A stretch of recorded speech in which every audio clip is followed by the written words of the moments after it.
ಯಾಕಂಗ್ ನೋಡ್ತಿದ್ಯಾ? ಹೌದು, ನಿಂದು ವೇಲ್ ಎಲ್ಲಿದೆ? ಮಹೇಶ್, ಈ ಡ್ರೆಸ್ಸಲ್ಲೆಲ್ಲ ವೇಲ್ ಬರಲ್ಲ, ಇದೇ ನ್ಯೂ ಫ್ಯಾಷನ್. ಆ ಥರ ಏನಿಲ್ಲ, ಫಸ್ಟ್ ಹೋಗ್ಬಿಟ್ಟು ವೇಲ್ ಹಾಕಂಬ ನೀನು ಹೋಗಿ. ಮಹೇಶ್, ಈಗಿನ ಕಾಲದಲ್ಲಿ ಯಾವ ಹುಡುಗಿರ್ ವೇಲ್ ಹಾಕೊಂತಾರೆ?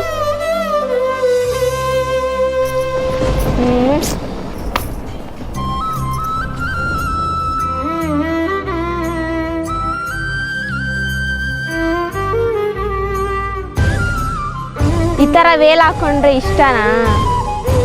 ಏನ್ ಮಹೇಶ್, ಒಂದ್ ವೇಲ್ಗೋಸ್ಕರ ಯಾರಾದ್ರೂ ಬೇಜಾರಾಗ್ತಾರಾ? ನೋಡಾಗೋ, ವಯಸ್ಸಿಗೆ ಬಂದ್ರೆ ಹೆಣ್ಮಕ್ಳು ವೇಲ್ ಹಾಕೊಂಡ್ರೇನೆ ನೋಡೋರ್ ಕಣ್ಣಿಗೆ ಚೆನ್ನಾಗಿ ಕಾಣಿಸುತ್ತೆ. ನೋಡು, ಈ ವೇಲ್ 50 ಇಲ್ಲ 100 ರೂಪಾಯಿ ಆಗಿರ್ಬೋದು. ಈ ವೇಲ್ ನೀನು ಹಾಕೊಂಡ್ರೇನೆ ಅವತ್ತು ನಿಮ್ಮ ಅಪ್ಪ ಅಮ್ಮ ಯಾರ ಮುಂದೆನೂ ತಲೆ ತೆಗ್ಸೋಂತ ಅವಶ್ಯಕತೆ ಬರಲ್ಲ. ಅಷ್ಟೇ ಅಲ್ಲ, ನಮ್ಮ ಎಲ್ಲ ಹೆಣ್ಮಕ್ಳು ಸಂಪ್ರದಾಯ ಇದು. ಮತ್ತೆ ನೀನು ಯಾವತ್ತಾದ್ರೂ ಹೊರಗಡೆ ಹೋಗ್ಬೇಕಂದ್ರೆ ವೇಲ್ ಹಾಕೊಂಡೇ ಹೋಗ್ಬೇಕು ನೋಡು, ಸರಿನಾ? ನಿಜ ಅಲ್ವಾ? ಪ್ರತಿಯೊಂದು ಹೆಣ್ಮಕ್ಳು ವೇಲ್ ಹಾಕೊಂಡು ಹೋದ್ರೆ ಪ್ರತಿಯೊಂದು ಹೆಣ್ಗೂ ಗೌರವ ಸಿಗುತ್ತೆ. ನಾನು ಹೇಳಿದ್ದೇನಾದ್ರೂ ನಿಜ ಅನ್ಸಿದ್ರೆ ಎಸ್ ಅಂತ ಕಮೆಂಟ್ ಮಾಡಿ. ಆದಷ್ಟು ಈ ವಿಡಿಯೋನಾದ್ರೂ ಇಷ್ಟ ಆದ್ರೆ ಶೇರ್ ಮಾಡಿ ಮತ್ತೆ ಫಾಲೋ ಮಾಡಿ.